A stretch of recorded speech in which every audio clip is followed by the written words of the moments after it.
iyadoo gabi ahaanba caalamul islaam laga tukaday salaada ciidul adxa ayaa maanta waxaa si weyn looga ciiday magaalada Buuhoodle ee xarunta gobolka Cayn iyo deegaano badan oo hoos yimaada waxaana guud ahaanba shacabka Buuhoodle oo isugu soo baxay garoonka weyn ee lagu tukado xilliyada ciidda xabada stadium wajiyadooda laga dheehanaya dareen farxadeed waana kuwan qaar kamid ah dadweynaha Buuhoodle oo ka hadlaya dareenkooda. dareenkaygu aad iyo aad buu faraxsan yahay maanta waxaan u hambalyeeynaa dhammaan shacabweynaha reer Buuhoodle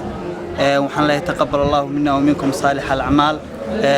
waxaan u hambalyeeynaa kale dhammaan my classmates waxaan u hambalyeeynaa dhalinyarada gobolka qaasatan dhalinyarada ila joogta عبد العزيز عبد الحافظ عبد الرشيد aad baan ugu hambalyeynaa waxaan leeyahay ciidkan ciidkiisa ku gaadha bashbashiya barwaaqo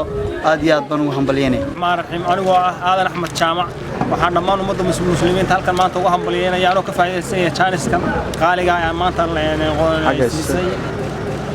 سمن يوس أنا كفاية سنة لما أنا مدة مسلمين توحان ليه كل عام وأنتم بخير عيد مبارك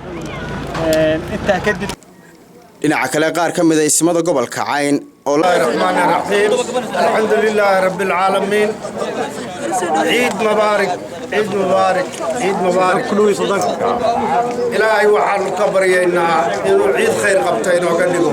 amiin Ilaahay waxaan ka baryaynaa kumayaalka la xoreeyay malaayiinta la xoreeyay ee dambigoodii Ilaahay dhaafay Ilaahay lagu daro Ilaahay waxaan ka baryaynaa wixii buka إسلام يا ربي وشريك يلين إلى أيون عافية مال كفتدد بكفر بدن بالشيء يا الله عافية الله عافية الصلاة والسلام على رسول الله صلى الله عليه وسلم إلى دعاء أنه أفضل ومال وين وحنا شوفنا مال خير له يوم وهم بليه مناسبة عيد الأضحى